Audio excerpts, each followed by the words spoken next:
On the 1st of December I got the news I was dreading. All of the tests have confirmed the diagnosis. I have stage 4 pancreatic cancer, so basically this will be my last holiday season. I am okay with what is going to come. I am at peace with that. I have had a life well lived. All of my loved ones will be taken care of. I am naturally a private person, so my WW is unaware of my tests. I did not want to worry her until I had answers, so I head home early to have the talk. This is not something I want to do over the phone or text. Well, as you can guess, since I am here, my life changed more than once that afternoon. When I arrived at the house, I noticed the car of one of my business partners in the drive. There was no mistaking it. Flashy, expensive with a personalized license tag.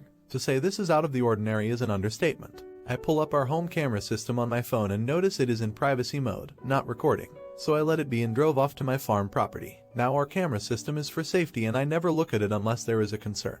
With that said, I also love to watch for wildlife on the outside cameras. I also find it oddly satisfying to watch storms come through. So for my own enjoyment, years ago I configured a second video recorder to archive the cameras to local storage. That storage is not accessible via my phone. So when I was at the farm, I opened up my computer and looked at the other server to confirm what my gut was telling me. And sure enough, there they were, snuggling in the living room, drinking wine, dancing, then going up to the bedroom suite. Apparently they left the doors open, because the microphone recorded their activities after they left the camera view. With my limited time left, I wanted answers, but I don't want the drama of a confrontation and divorce. Call me what you will, but all of my devotion and love for her left me that afternoon. I have all of the emotions that are to be expected. I know that I am not to blame. I have been a loyal, romantic, and attuned partner. I am now thinking about myself. I know what is important to me. So I called my lawyer, and we reviewed my will and our prenup. I told him what was going on. We worked on understanding how long and to what extent this affair has been going on. What has been found is disturbing, and I either clearly did not know the woman I shared 2+ decades of life with, or something in her changed. At this time I am not going to say anything to my kids, or WW. I am going to put on a stiff upper lip and get through the holidays. Give the kids and grandkids one last holiday memory with me involved. I will be the doting father and grandfather, and then try to play the doting husband role. Some background for some of the obvious questions. AP is a widower and is not remarried. He is a business partner, but not a friend. I do not invest with friends. I never married my twins' mother. It was her choice, and I completely agree with her that at that time she made the correct decision.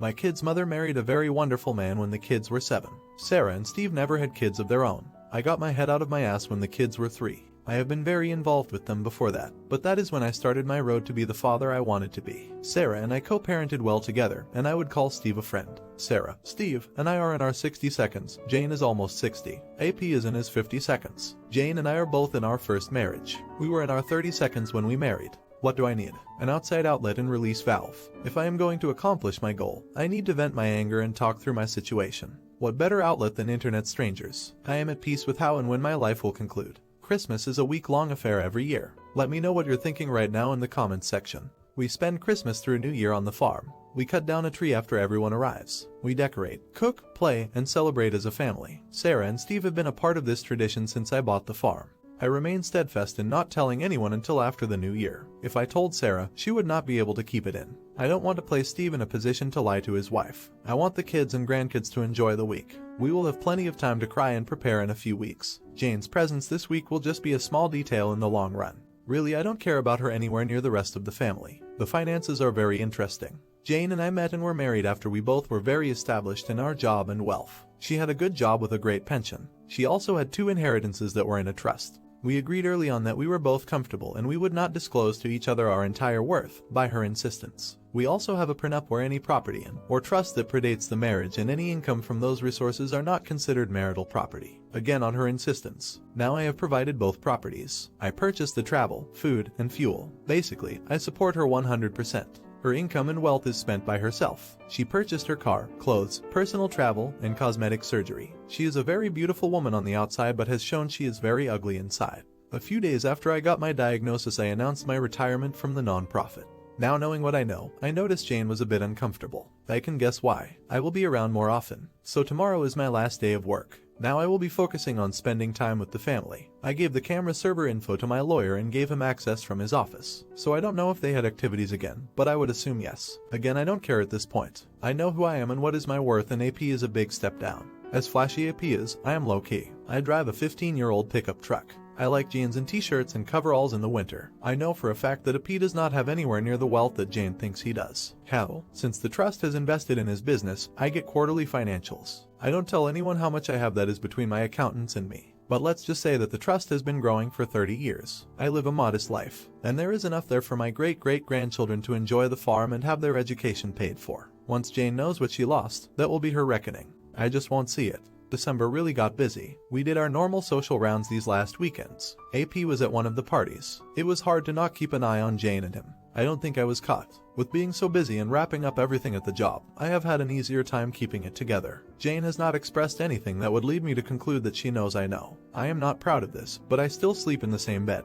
I have been selfish with her as of late. I feel like I am using her, but she has apparently been using me for at least the better part of this year. I am not as honorable as many of you have made me out to be. I hate this small amount of deceit, so don't worry about Jane getting everything because she will not. The trust is in great hands. I have detailed instructions on how it is to be managed. Not an idiot. I personally would leave everything to your kids including the house, and I would make sure that she was left absolutely nothing. I would also not tell her anything about you and get your will and proof all done in separate finances from her and keep your money safe. I would personally leave her broke and homeless with proof of her infidelity, and I would never touch her again and would make excuses all the time, so I wouldn't have to. Let everyone find out at the reading of the will. Not an idiot. That's hard news as it is. To feel abandoned like that after is truly a bitter pill to swallow. In reality, it's very difficult to really know anyone or what they're capable of. Unless you're an extremely good actor, and I'm not on my best days, much less under the crushing weight of your situation, confrontation seems inevitable. If she still cares about you, she will know something is wrong, and she won't stop asking about it. If you're enjoying the video, drop a like and subscribe. My buddy Steve has worked at a small business for over 10 years. Most of his time there has been pretty alright, but recently it has become a remarkably worse place to work. Steve is the most senior employee outside of management and by far the most productive. He's always training new hires, working extra hours, helping other departments, you name it. Pretty often, Steve will come in for a couple hours on his day off to take care of backed up paperwork and general housekeeping of his department. This does wonders for keeping the department running smoothly, especially when they are busy. Management knows about this and approves. Going into the holidays this year, they are absolutely slammed, as usual. Orders are backing up and it's all hands on deck, extra hours, full tilt. After another 60-hour work week, Steve has a couple days off. On his second day off, he decides to go into work for a few hours. He knows his coworkers are likely too busy to be taking care of the side stuff, so he's being a team player and helping out. While he's finishing up and about to leave, Steve's manager comes up to him and they have the following conversation. "Hey Steve, quit messing around, get back out there and do your job." Steve replies, "Hey manager, sorry, it's my day off, I'm not scheduled to work this shift. I'm just helping out, leaving in like 5 minutes. Manager replies, "The hell you are, get your ass out there." Steve says, "Nope, not happening. I'm going home." The next day, Steve is predictably brought into the office, dressed down, and written up for insubordination. But there's a few things about Steve that you should know, that his employers knew but either forgot or didn't care about.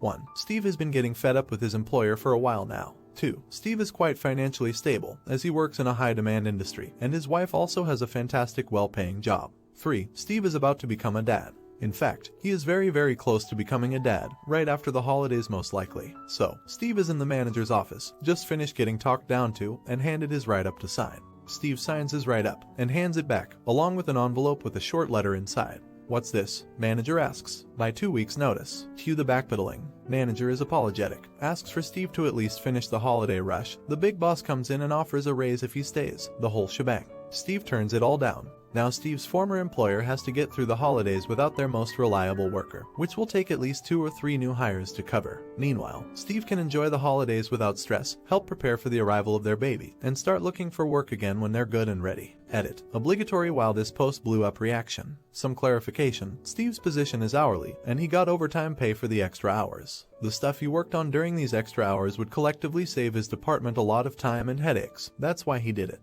There used to be a good team vibe in the company from top to bottom, coworkers who were genuinely friends and good teammates, so going the extra mile made a good thing even better. Not so much towards the end. Also, giving him 2 weeks instead of quitting on the spot was a combination of professional courtesy, and also giving his coworkers enough warning to not be completely blindsided and bury them. Thanks for watching and have a great day.